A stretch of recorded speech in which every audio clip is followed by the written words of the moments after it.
భయపడతారు. దేవుడిని చదవాలి, ఏదొచ్చింది చచ్చిపోతాం, ఏమైపోతా ప్రాణం ఎవరి చేతులు ఉంది తల్లి? దేవుని చేతులు ఉంది, ఎవరి చేతులు లేదు. వాటిని శిపించిన నిన్ను ఎన్నన్నా సాగు. ఎందుకని మరణము పెట్టిన వాడు తగిన కాలంలో మరణాన్ని పిలుచబడిన గాక అది అంటాడు దావీదు. నాకేం లేదు, ఐ డోంట్ వరీ, నేను బాధపడను, నా దేవుడు ఉన్నాడు అని ఎదరికెళ్ళిపోతూ ఉన్నాడు.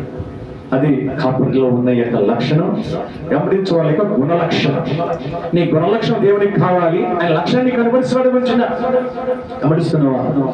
అనుకుంటున్నమాట ప్రభునందు ప్రియమైన సంగమా. మత్తయి సువార్త 4:14 చదువుకుందాం. ఇక్కడ విషయాన్ని మాట్లాడుతూ ప్రభు ఈరోజు రాత్రి ప్రభు అంటున్న మాటలు వెంబడించు, ప్రభుని వెంబడించు. కాపాడిన దేవుడిని ఉండగా ఆయన అందరిలో ఉన్నావు, నువ్వు ఆయన అందరిలో ఉన్నావు. అప్పుడు ఎప్పుడు ఎటు నడిపించాలో ఆయన వాడు, ఆ సుఖాన్ని మనకు వాడు. ఆ ఎటు తిరుగుతుందో ఆ సుఖాన్ని నడిపేవాడు అంటారు. ఎవరు వాడను నడిపించేవాడు, నడిపించేది ఆయనే. అందుకోసం మత్తయి సువార్త చూద్దాం ఒకసారి. ఆయన నా వెంబడి అంటున్నమాట. ఆయన అంటున్నాడు హౌ టు ఫాలోయింగ్, రండి అని పిలుస్తున్నాడు, గమనించమంటున్నాడు. ఎందుకంటే ఆయన వెంబడించి వెళ్ళకపోతే మరొకటి పిలిచేవాడుగా ఉన్నావు. ఆ పిలుపులో పడుతూ తెలుసా, దేవుని పిలుపులో పడు.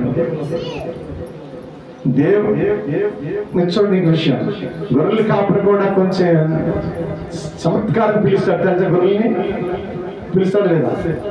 మళ్ళీ వేస్తారు వాళ్ళు గొర్రెలు కాపులు. ఈ గొర్రెలు కాపురి యొక్క ఆ కోతను ఈ గొర్రెలు ఎందుకు అలవాటైపోతుంది కదా, అలవాటైపోతుంది కాబట్టి వెంటనే ఆ గొర్రెలు కాపులు రెక్కేసి పిలిచి వెళ్ళిపోతాయి. హల్లెలూయా. అంతే, ఎస్ఐ అనుమతులు ఉంటే తెలిసేది అనుభవం, అంతే కదా అంటారన్నమాట. మళ్ళీ వచ్చి చదువుకున్నాను. ఆయన నా వెంబడి రండి, నేను మిమ్మల్ని మనుషులను జాలు పట్టేవాడు చేస్తాను. ఇక్కడ సీమోను అంత మాట్లాడుతున్నారు. ఏమై ఎంతకాలం ఉంటారే నన్ను వెంబడించుకోకుండా? నాతో వస్తే నీకేంటో తెలుస్తుంది, నన్ను వెంబడిస్తే నా లక్ష్యమే తెలుస్తుంది, నన్ను వెంబడిస్తే ఆ యొక్క మేలుని తెలుస్తున్నా. జాలరు పెట్టే వాటిని మాట్లాడుతుంటున్నమాట. నన్ను వెంబడించినాయా మనుషులు పెట్టే జాలరుగా చేసేవాడుగా ఉంటా. హల్లెలూయా. చేపలు పడతాం కాదంట, మనుషులు పట్టాలంట.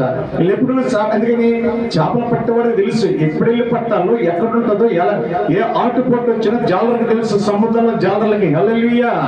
వీళ్ళు సరైనరు అనుకున్నాడు. హల్లెలూయా. వీళ్ళు సరిపోతాడు అనుకున్నాడు దేవుడు.